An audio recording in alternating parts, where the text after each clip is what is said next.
এ certified বাটপার শুভেন্দু দাবি করেছে 5,000 মানুষকে বাংলাদেশে পুশব্যাক করা হয়েছে। অবশ্য বাংলার লুথার কিং এর উপদেষ্টা কশা জাহেদ কইছে ইন্ডিয়া ইচ্ছা কইরা পুশিন করতেছে না। দেখেন, ভারতের পুশিন বাংলাদেশে যেটা করার চেষ্টা করছে, আমরা নিশ্চয়ই পশ্চিমবঙ্গের নির্বাচন ফলো করেছি। সেখানে নির্বাচনে একটা ইস্যু ছিল, এটা তাদের একটা অভ্যন্তরীণ রাজনৈতিক ব্যাপার, যেটার খানিকটা চাপ আমাদের উপরে আসছে। আমি এইভাবে মনে করি না যে বাংলাদেশের সাথে কোনো একটা টেনশন তৈরির জন্য ভারতীয় সরকার এটা করছে।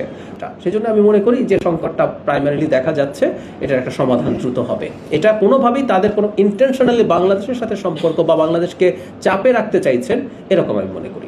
মহারাজ কৃষ্ণচন্দ্রের দরবারে ছিল গোপাল ভাঁড়, আকবরের দরবারে ছিল বীরবল, তেমনি বাংলার লুথার কিং এর দরবারে আছে কশা জাহেদ। ওরে আর কি বলবো জানি না। আমরা মনে করতাম শিলং সালাউদ্দিন, ইকবাল মাহমুদ টুকু, আমির খসরু, মির্জা ফখরুল, মেজর হাফিজ এরাই বিএনপির মধ্যে ইন্ডিয়ান মাল। এখন দেখি কশা জাহেদ সবার বাপ হয়েছে। অন্যরা তো দেখতেছি দুগ্ধবর্ষী শিশু। তেল হয়েছে কেমন দেখিছেন? আগে তো কুইতা কুইতা কথা কইতো, এখন শরীরের তেল জমিছে, কলকাতা হারবাল খাইছে। বুঝিছাও, আমাদের ট্যাক্সের পয়সায় ইন্ডিয়ার জন্য জাস্টিফিকেশন তৈরি করতেছে। আবার কয় ইউনুসের টাইমে যে সম্পর্ক আছিল সেই সম্পর্ক থেকে বাইরে হয়ে আসতেছে। আমরা বিভিন্ন পর্যায়ে যখন কথাবার্তা বলেছি, আমার নিজেরও কিছু কথাবার্তা হয়েছে, তারা বাংলাদেশের সাথে 5 আগস্ট পরবর্তী সময়ে ডক্টর ইউনুস সরকারের সাথে যে ধরনের পরিস্থিতি ছিল সেটা থেকে তারা বেরিয়ে আসতে চান। দুই দেশই চায় সে। আমাদের সাথে নাকি ভালো সম্পর্ক চায় ইন্ডিয়া। হে খোদা, আমাদের উঠায় না, নয়তো দড়ি ফেলাও, বায়া উঠে যায়। এমন নির্লজ্জ নতজানু একটা সরকার বাংলাদেশ চালাইতেছে, যেন হাসিনার ফ্যাসিবাদের পিছে ইন্ডিয়ার কোনো হাত ছিল না। ইন্ডিয়া খুব ভালো ছেলে, সন্ধ্যাবেলা হাত মুখ দিয়া পড়তে বসে। বিএনপিতে একসময় বিদায় নিবি, এ কশা জাহেদ যেন পলাইতে না পারে খেয়াল রেখেন। প্রত্যেকটা চিহ্নিত ইন্ডিয়ান দালালদের ধরে খাঁচার মধ্যে পড়বেন। সিল লাগান এডিটর সাহেব, কশা জাহেদ আগে, ইন্ডিয়ান দালাল শিলং সালাউদ্দিন, আমির খসরু, মেজর হাফিজ, ইকবাল মাহমুদ টুকু, মির্জা ফখরুল মারিছেন। মাথায় রেখেন, ভুলে যান না, প্রত্যেকটা ইন্ডিয়ান দালালকে এক এক করে সিল মারবো। যাই হোক, আসেন আজকের আলাপ পুশিন। আমরা এই ঘটনার আগা পাঁচতলা বিবেচনা করে দেখব কেন এটা ঘটিচ্ছে আর বাংলাদেশ কি করে না। দেখেন, কাঁটাতারের উপরে একদল মানুষ, মেয়ে আছে, পুরুষ আছে, কোলে বাচ্চা আছে, তারা বাংলায় কথা বলে। তাদের পকেটে ভোটার কার্ড আছে, আধার কার্ড আছে, প্যান কার্ড আছে, তবু তাদের ধৈর্য আয় না। রাতের অন্ধকারে সীমান্তে দাঁড় করে দেওয়া হয়েছে, বলা হয়েছে তোমরা বাংলাদেশি, তোমরা ওই পারে যাও। এখন আমি আপনাদের একটা সহজ প্রশ্ন করি, কেউ যদি সত্যি ভারতের নাগরিক হয়, ভারত তারে বাংলাদেশে ঠেলা দেয় কেন? আর কেউ যদি সত্যি বাংলাদেশি হয়, তাহলে কাগজ দিয়া তালিকা দিয়া ভদ্রভাবে ফেরত পাঠায় না কেন? এই রাতের অন্ধকারে গেট খুলে মানুষ ঠেলা দেওয়া, এটার নাম কি? এর কি জিনিস? এটা নাম আছে পুশিং বা পুশব্যাক। আর আজকে আমরা দেখবো এটা নতুন কিছু না, এটা পুরানা খেলা। এটা প্রতিবার একই সময় একই ছকে ফিরে ফিরে আসে। চলেন দলিল ধইরা আগাই, কবে কবে এটা হয়। পশ্চিমবঙ্গে নতুন সরকার এসেছে, বিজেপি সরকার। মুখ্যমন্ত্রী বাটপাট শুভেন্দু অধিকারী 7ই জুন কলকাতার কাছে নিউ টাউনে দলের এক অনুষ্ঠানে দাঁড়ায় কইল যে প্রায় 4,800 অবৈধ বাংলাদেশিকে তারা ইতিমধ্যে সীমান্তের ওপারে পাঠিয়ে দিচ্ছে। আরো 836 জন হোল্ডিং সেন্টারে আছে, অপেক্ষা করতেছে। সব মিলায় প্রায় 5,000। এই নীতির নাম ওই বাটপার দিছে ডিটেক্ট, ডিলিট অ্যান্ড ডিপোর্ট। খুঁজে বের করো, মুছে ফেলো, বাইর করে দাও। মানুষ নিয়ে কথা হইতেছে, খেয়াল করেন, মুছে ফেলার ভাষা, গণহত্যার ভাষা। তো পদ্ধতিটা কি? পুলিশে বলা হয়েছে সন্দেহভাজন কাউরে আদালতে তুলবে না, সোজা বিএসএফ এর হাতে তুলে দিবা। শুভেন্দু নিজেই কইছে এদের সরাসরি বিএসএফ এর হাতে তুলে দেওয়া হইতেছে। অর্থাৎ কোনো বিচার নাই, কোনো যাচাই নাই, কোনো প্রমাণ নাই। সন্দেহ হইলে কাঁটাতারের ওই পারে। ভারতের নিজের সুপ্রিম কোর্ট 2024 সালের নভেম্বরে এই ধরনের নাগরিক যাচাই ছাড়া বহিষ্কার আর বাড়িঘর ভাঙার বিরুদ্ধে রায় দিছিল। সেই রায় অগ্রাহ্য কইরা এই বাটপার শুভেন্দু অভিযান চালাইতেছে। কেমন জাউরার জাউরা দেখেন, দেন সিল মেরে দেন শুভেন্দুরে, জাউরার জাউরা সিল মেরে দেন। এবার বুঝেছেন কশা জাহেদ আর শুভেন্দু যে মেলায় হারায় যাওয়া দুই ভাইটা একসাথে দেখান এডিটর সাহেব। আবার সিল মারেন দুইটার উপরে, মেলায় হারায় যাওয়া দুই ভাই। আর সীমান্তে কি হইতেছে? কোচবিহার, পঞ্চগড়, ঠাকুরগাঁও, একের পর এক জায়গায়, বিভিন্ন জায়গায় বিজিবি এই পুশিন আটকায় দিতেছে। জুনের শুরু থেকে অন্তত 20টা পুশিনের চেষ্টা হয়েছে, কয়েকশো মানুষকে নিয়ে। কোচবিহারে মেখলিগঞ্জে এক রাতে 40 জন জিরো লাইনে আটকা পড়েছিল, দুই দেশের মাঝখানে। এবার দেখি পুশিন জিনিসটা আসলে কি। পুশিন বা আর আইনি ফেরত পাঠানো বা ডিপোর্ট দুইটা সম্পূর্ণ আলাদা জিনিস। আইনি ফেরত পাঠানোতে কি হয়, নাম ধাম পরিচয়রা যাচাই হয়, অন্য দেশে আগে জানানো হয়, নির্দিষ্ট চেকপোস্ট দিয়ে হস্তান্তর হয়, দুই দেশ রাজি হয়, এটা একটা স্বীকৃত আন্তর্জাতিক আইন। আর পুশিনের কিছুই হয় না, রাতের আধারে কাঁটাতারের গেট খুলে মানুষ ঠেলে দেওয়া হয়। আন্তর্জাতিক আইনে এর একটা নাম আছে, কালেকটিভ এক্সপালশন, গণবহিষ্কার। আর এটা বেআইনি। পুশিন আর সীমান্ত হত্যা দুটোই বিচার বহির্ভূত কাজ, দেশীয় এবং আন্তর্জাতিক দুই আইনই ভাঙে। আর জোর কইরা ঠেলে দেওয়া হতভাগ্যদের বাংলাদেশে অনুপ্রবেশকারী বলে চালানো হয় প্রমাণ ছাড়াই। কিন্তু বাস্তবে ধরা পড়ে কারা? বিজেপির হিসাব অনুযায়ী 2025 সালের মে থেকে 2026 জানুয়ারি পর্যন্ত অন্তত 2303 জনকে পুশিন করা হয়েছে। এর মধ্যে 126 জন ভারতীয় নাগরিক, 38 জন মিয়ানমারের নাগরিক। বুঝলেন তো, যাদের বাংলাদেশে বলে ঠেলে দেওয়া হইতেছে তাদের ভেতরে ভারতের নিজেদের নাগরিক আছে, এমনকি মায়ানমারের মানুষ আছে। এরা পশ্চিমবঙ্গ আর আসামের বাংলাভাষী মুসলিম। এদের একমাত্র অপরাধ তারা বাংলায় কথা বলে। আর কষা জাহেদ বলে ইচ্ছা কইরা পাঠাইতেছে না ইন্ডিয়া। কিরকম জাউরার জাউরা দেখেন। এটা বলে নতুন না, এটা একটা ইতিহাস, এটা একটা প্যাটার্ন। কেমন ইতিহাস? আপনাদের নিয়ে যাব 2003 সালে সাতগাছি, কোচবিহার, মাথাভাঙ্গা থানা। 2003 সালের ফেব্রুয়ারি 213 জন মানুষকে জিরো লাইনে আটকে রাখা হইল। এরা ছিল মূলত সাপুরে সম্প্রদায়ের মানুষ। এর ভিতরে 80 জন বাচ্চা আর 65 থেকে 68 জন নারী। ভারত বলে এরা বাংলাদেশি, পাঠায় দাও। তখনকার বিডিআর বলে এরা বাংলাদেশি না। দুই পক্ষই নিতে অস্বীকার করে। 6 দিন শীতের খোলা আকাশের নিচে ঠিকমতো খাবার নাই, পানি নাই, পেশাব পায়খানার ব্যবস্থা নাই, চিকিৎসা নাই, বাচ্চারা নিউমোনিয়া আক্রান্ত হইল। তারপরে 6 তারিখ ভোরে মানুষগুলো রহস্যজনকভাবে উধাও হয়ে গেল। কই গেল কেউ জানে না। অ্যামনেস্টি ইন্টারন্যাশনাল এরা কইছিল স্বেচ্ছাচারী গণবহিষ্কার। 2003-এ কেন্দ্রে কারা ক্ষমতায় ছিল? ভারতের অটল বিহারী বাজপেয়ী সরকার, বিজেপি। অর্থাৎ পুশিনের সাথে বিজেপির সম্পর্ক আজকের না, 23 বছরে পুরানো। তাহলে কংগ্রেস কি ধোয়া তুলসী পাতা না? কংগ্রেসের আমলে পুশিন ঘটিছে সেই 1964 সাল থেকে। একটা আইন আছে, ফরেনার্স ট্রাইব্যুনাল। ফরেনার্স ট্রাইব্যুনালটা কি? নামটা শুনলে মনে হয় আদালতের মতো একটা ট্রাইব্যুনাল টাইপের ব্যাপার। না, এটা পুরাপুরি আদালত না, এটা একটা আধা বিচারিক সংস্থা। ইংরেজিতে এটা কয় কোয়াসি জুডিশিয়াল বডি। মূলত আসামে চলে। কাজ একটাই, ঠিক করা কে ভারতীয় আর কে বিদেশি। এর জন্ম 1946 সালের পুরানো ফরেনার্স অ্যাক্ট থেকে। আর 1964 সালের সরকারি আদেশে এই ট্রাইব্যুনালটা একটা আইনি রূপ পায়। অর্থাৎ এইটা ব্রিটিশ আমলের আইনের গর্ভে জন্মানো একটা যন্ত্র। এখন আসল মায়ের পাশটা শোনেন, কারণ এইখানে গোটা খেলাটা আছে। সাধারণ আদালতের নিয়ম কি? যে অভিযোগ করে তারাই প্রমাণ করতে হয়, তাই না? চোর বলতে হইলে আগে চুরি প্রমাণ করতে হয়, তাই না? কিন্তু ফরেনার্স ট্রাইব্যুনালের নিয়মটা উল্টা। এখানে রাষ্ট্র আপনারে বিদেশি প্রমাণ করে না, আপনারে নিজেরে ভারতীয় প্রমাণ করতে হয়। আইনের ভাষায় একে বলে বার্ডেন অফ প্রুফ। এটা আসামির ঘাড়ে। অর্থাৎ আপনি দোষী যতক্ষণ না নির্দোষ আপনি নিজে নিজে প্রমাণ করতে পারেন। কিভাবে কাজটা শুরু হয়? কিভাবে? পুলিশ একটা সন্দেহের রেফারেন্স পাঠায়, কিংবা ভোটার তালিকায় নামের পাশে একটা ডি অক্ষর বসায় দেয়। ডি ডি মানে ডাউটফুল, সন্দেহজনক। সন্দেহজনক ভোটার, ব্যাস। কোনো তদন্ত লাগে না, প্রমাণ লাগে না। সন্দেহের ভিত্তিতে একজন মানুষের ট্রাইব্যুনালে টানা হয়। আর তখন তার সারা জীবনের কাগজপত্র জোগাড় করে প্রমাণ করতে হয় সে ভারতীয়। ভাবেন একবার, আপনার বাবার জন্মের কাগজ, দাদার জমির দলিল, গরিব অশিক্ষিত একজন বাঙালি মুসলিম কৃষক বা শ্রমিক এই কাগজ পাবে কই? একটা বানান ভুল থাকলে, একটা তারিখের গরমিল, আর সেটারে মারাত্মক ধরে বিদেশি ঘোষণা করে দিতে পারে গুয়াহাটির আদালত। আর একবার বিদেশি ঘোষণা হইলে আটক, তারপরে কাঁটাতারের ওই পারে পার করে দাও। এই ট্রাইব্যুনালের সদস্যরা আবার স্থায়ী বিচারক না, রাজ্য সরকার চুক্তিতে নিয়োগ দেয়। আর করে কি, এদের উপর একটা চাপ থাকে। কত বেশি মানুষকে বিদেশি ঘোষণা করতে পারলো তার উপরে এদের পারফরমেন্স মাপা হয়।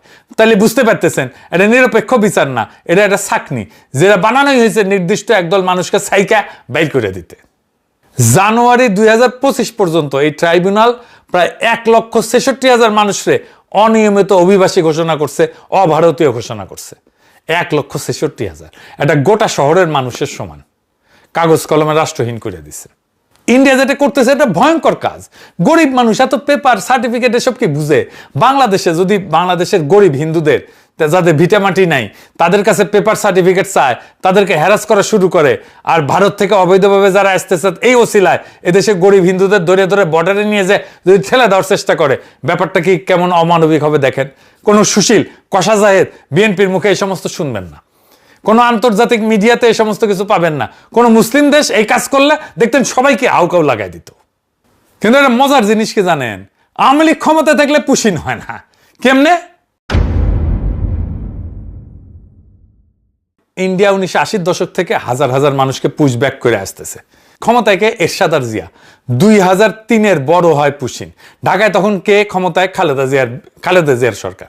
আর এখন 2026 আওয়ামী লীগের আমলে একটাও পুশব্যাক হয় না। এর সাথে মিলান শান্তি বাহিনী কখন হয়? যখন আওয়ামী লীগ ক্ষমতায় থাকে না। এটা কি নিছক কাকতালীয় ব্যাপার?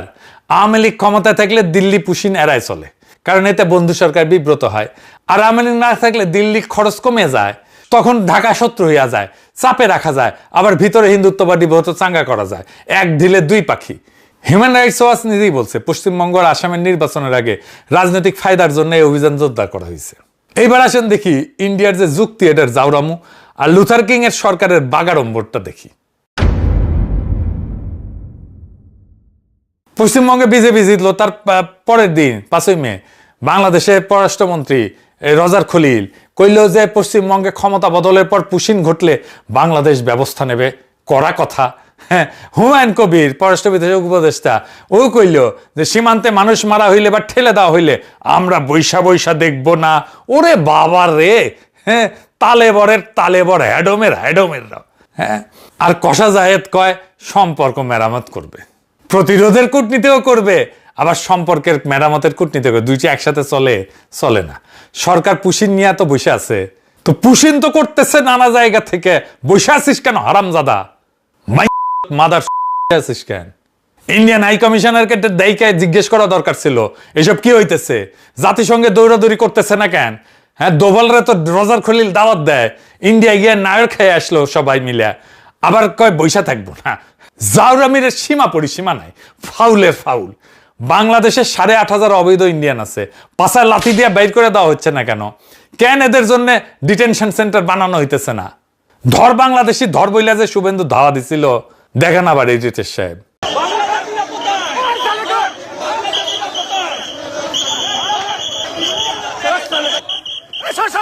সব বাংলাদেশি মুসলমান, সব বাংলাদেশি মুসলমান।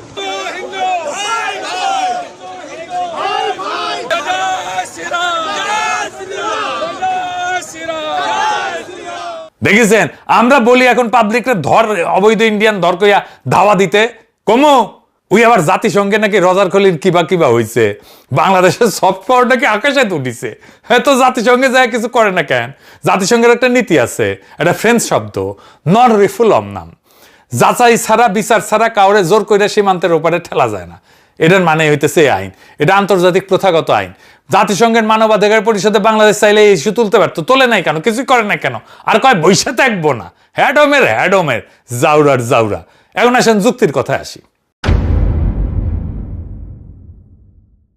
ইন্ডিয়া বলে লক্ষ লক্ষ বাংলাদেশি কাজের খোঁজে ভারতে ঢুকতেছে। আচ্ছা, ঢুকবে কেন? মানুষ তো গরিব জায়গা থেকে ধনী জায়গায় যায়। বাংলাদেশ কি ভারতের এই সীমান্তবর্তী রাজ্যগুলোর চাইতে গরিব? আসেন সংখ্যায় দেখি। বাংলাদেশের মাথাপিছু জিডিপি এখন $2,500 থেকে $2,600।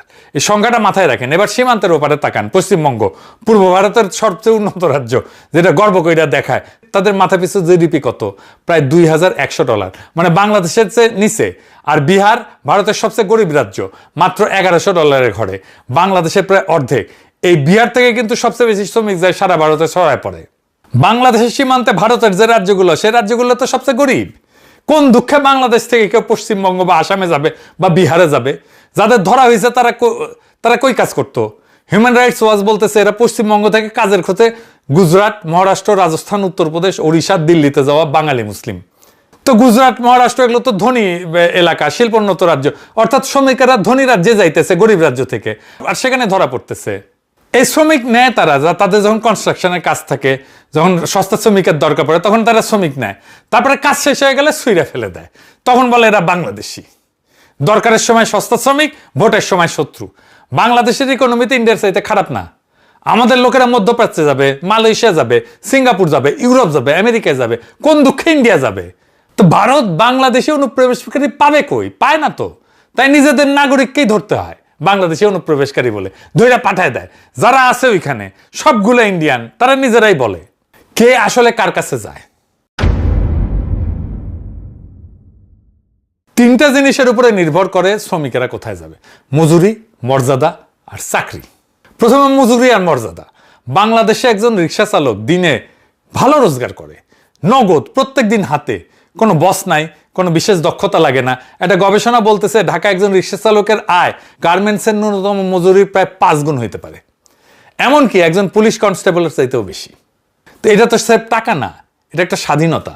একজন তরুণ চালক গবেষকরা বলছিল মাসে 15,000 টাকা, এটা তো সরকারি চাকরির বেতনের মতো। এই স্বাধীন রোজগারের সুযোগ ভারতের গরিব রাজ্যে একজন অদক্ষ শ্রমিকের আছে? নাই। এবার নারীর কথা বলি, এটা আসল জায়গা। বাংলাদেশে গার্মেন্টস খাত প্রায় 40 থেকে 45 লক্ষ শ্রমিককে কাজ দেয়, যাতে বিরাট অংশ নারী। অনেকে বলে 85% নারী। এটা ফর্মাল চাকরি, নির্দিষ্ট মজুরি আছে, অ্যাপয়েন্টমেন্ট লেটার আছে, নিয়োগপত্র আছে, কারখানায় পরিচয় আছে, নিজের ব্যাংক অ্যাকাউন্ট আছে, নিজের রোজগার, মজুরি কম, শোষণ আছে, ট্র্যাজেডি আছে রানা প্লাজার মতো, সেগুলো সবই সত্য, কিন্তু কাঠামোটা ফর্মাল। আর নারীর হাতে নিজের আয়। এখন পশ্চিমবঙ্গের কথা চিন্তা করেন, সেখানে নারীর শ্রমশক্তিতে অংশগ্রহণ মাত্র 33% করে। জাতীয় গড়ের নিচে আর নিয়মিত বেতনের ফর্মাল চাকরিতে নারীর হিস্সা কমতেছে। কয়েক বছরে 18% থেকে 9% নেমে গেছে। আর এর বদলে বাড়তেছে নিম্ন মজুরির অনানুষ্ঠানিক কাজ, নন ফর্মাল কাজ। আর পশ্চিমবঙ্গ নিজেই কাজের খোঁজে রাজ্য ছাড়া মানুষের সংখ্যায় ভারতের শীর্ষের দিকে। তো একজন বাংলাদেশি নারী যে গার্মেন্টসের তুলনামূলক সম্মানের স্বাধীন ফর্মাল চাকরি করতেছে, সে কেন সীমান্ত পাড়ি দেয়া এমন একটা রাজ্যে যাবে যেখানে ফর্মাল চাকরি নেই, যেখানে তাকে বাসায় জিগিরি করতে হবে? শ্রম তো সম্মান আর মজুরির দিকে যায়, উল্টা দিকে তো যায় না। বাংলাদেশে একটা একক খাত, এই গার্মেন্টস খাত, যত মানুষের ফর্মাল চাকরি দেয়, পশ্চিমবঙ্গে সেই মাপের রপ্তানি শিল্পই নাই। উল্টা পশ্চিমবঙ্গ থেকে মানুষ বাইরে হয়ে যাইতেছে। তাইলে শ্রম কোন দিকে বইবে? মানুষের মর্যাদার চাকরি চাইলে জিগিরি করতে যাবে সীমান্ত পাড়ি দিয়া। বাংলাদেশে 8,500 অবৈধ ইন্ডিয়ান কি করে রে? মাদারবোর্ড, কষা জায়েদ আছে? কোনো উত্তর আছে? আর এই যে শুভেন্দু যে ধর বাংলাদেশি ধর বলে, কারে সে দাওয়া করতেছে? এই পুশিন কোনো বিচ্ছিন্ন ঘটনা না, এটা ভারতের ভেতরের ভোটের রাজনীতি আর আঞ্চলিক দাদাগিরির একটা পুরানো হাতিয়ার। সেই 1980 থেকে 2026 একই ছকে বারবার ফিরে আসে। আর ঢাকার পছন্দের সরকার না থাকলে এর লাগাম খুইলা যায়। আর সেই মানুষগুলোর অপরাধ কি? একটাই অপরাধ, তারা বাংলায় কথা বলে আর ধর্মে মুসলমান। নোম্যান্স ল্যান্ডে দুই ধারের কাঁটাতারের মাঝখানে আটকা পড়ে আছে সেই মানুষগুলা, যাদের অনেকেই আসলে ভারতের নাগরিক, অসহায় নাগরিক, যার ভিতরে আছে নারী, শিশু, বৃদ্ধ। খাওয়া নেই, দাওয়া নেই, গা ধোয়া নেই, কিচ্ছু নেই। সারাদিন এইভাবে পথে ঘাটে বসে আছি। আর কতদিন থাকতে হবে জানি না।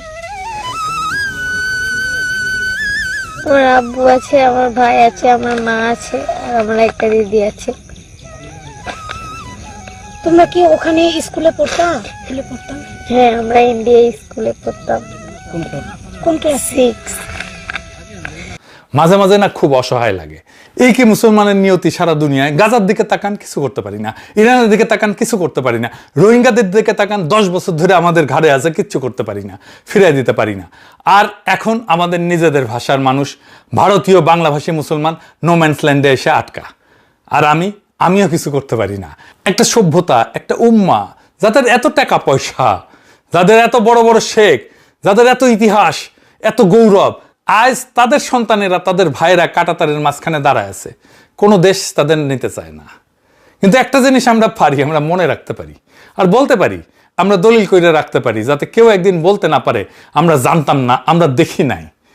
ওই কোলের বাচ্চাটার মুখ, ওই বুড়া মানুষটার চোখ, অন্তত ওইটুকু মনে রাখি। এইটুকুই আজ আমাদের হাতে। ওই মানুষগুলোর জন্য একটু দোয়া কইরেন, খোদা তাআলা তাদের হেফাজত করুক। তারা যেন সসম্মানে একদিন তাদের নিজেদের ভিটায় ফিরে যাইতে পারে, সেই কামনা করি। ইনকিলাব জিন্দাবাদ।